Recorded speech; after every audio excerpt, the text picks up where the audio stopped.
Hello and welcome to my careful ramble about language usage in classrooms. So I teach Mandarin Chinese, and one problem that we have is that uh, it's definitely a normal part of Chinese society to care about a person's handwriting, both in terms of how it looks after it's been written.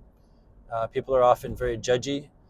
They'll say, "Oh, this person is not a very good person or trustworthy person," and just you can tell by his handwriting. It's not a very, I don't know, something the equivalent of an organized person or maybe a trustworthy person. I'm not sure. Um, so that matters. But then also, if people watch you write, they'll often judge your stroke order. They'll just tell you that it's wrong. And I often demonstrate this for English speakers by writing a few letters in English, but writing the letters in a strange order, like a T. I'll write the cross first, and then I'll write the vertical line from bottom to top. Or I'll do the letter I with the dot first, and then I'll come upward from the bottom to finish the I. And most people kind of cringe a little, like, "Oh, that's weird." And I say, yeah, so even though you might not think that you care, you're so unused to seeing it that it stands out when someone does it. And this is part of Chinese writing. It's Chinese people care about this. They notice it immediately.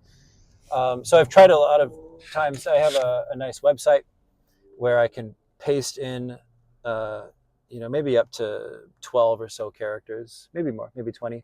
So I can put a whole sentence in and it'll animate it for me. I can have pinyin above every character. They're all animated at the same time. So all the class can go at their own pace, copying it. I tell my students, for each character, watch the animation and try to predict the next stroke and keep watching that one character until your predictions are correct. And then write it down. And so you're training your sense of stroke order based on just watching and checking your predictions until they're correct. And there are patterns, kind of statistical regularities across Chinese characters in terms of the stroke order.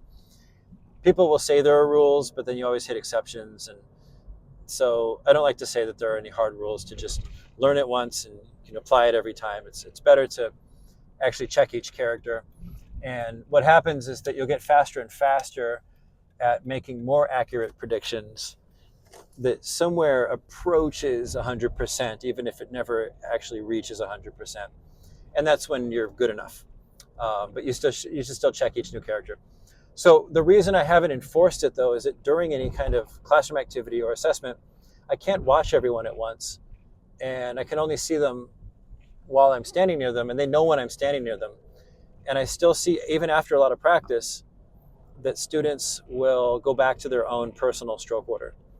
I did recently show some characters to my 11th graders, and they started comment. I didn't ask them to do anything with it. I just said, here are some characters. I think they were requesting them for their writing, so I used this app or this website to put those characters in so that they could just watch the stroke order. I didn't do it for any particular reason. I didn't say like, "Hey, I want you to, learn the stroke order." I just happened to use it, kind of very incidentally. But they started commenting. They're like, "Oh, I always write this character in this other order." And it was the first time I've noticed my students actually comment and care about stroke order. So I had a thought today. I've been keeping a list of things to add and fix for next year. And it's that students for a certain assessment will have to just pull their phone out and video record themselves writing as a formative assessment. Anything mechanical, I make formative assessments. If it's bigger and focused on meaning, then that's the kind of summative stuff we do. But formative assessments, we'll focus on mechanics sometimes. So as long as it's a part of a paragraph that has meaning, we've had a chance to discuss it, and then they're doing something mechanical with it. I think that's a solution I'm going to try next year, which is to have them video themselves individually writing in correct stroke order, which means they'll have to kind of practice and get ready for it. And that motivates the kind of preparation we need to do. So, yeah, that's one thing I'm going to try for Chinese stroke order. Thanks for listening.